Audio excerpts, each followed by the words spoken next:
Pinangunahan ni Police Lieutenant General Jose Melencio Nartates Jr., Deputy Chief PNP for Administration, ang turnover of command ceremony sa Camp Florendo, San Fernando, La Union, kung saan formal na umupo si Police Brigadier General Dindo Reyes bilang Regional Director ng Police Regional Office 1. Alamin ang mga naging kaganapan mula kay Police Corporal Rafi Beloria.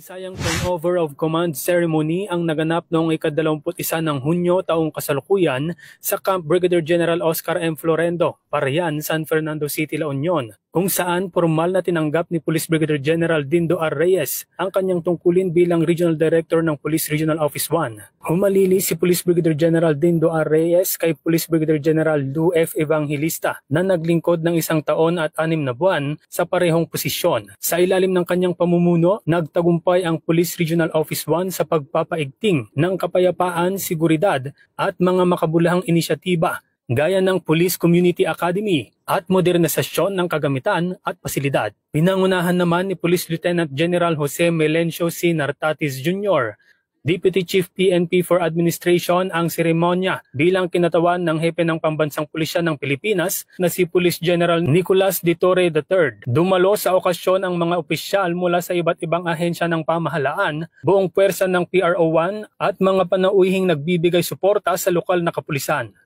Sa kanyang talumpati, taus-pusong nagpasalamat si Police Brigadier General Dindo R. Reyes sa tiwalang ibinigay sa kanya ng pamunuan ng Philippine National Police.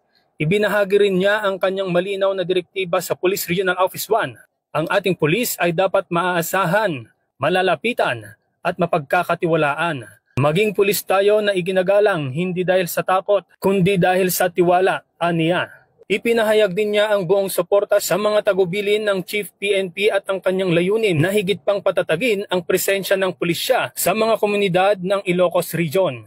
Ang makabuluhang seremonya na ito ay nagpapakita ng matibay na paninindigan ng Philippine National Police sa patuloy na pagpapatupad ng epektibong serbisyong pampubliko at pagpapanatili ng kapayapaan sa buong rehiyon.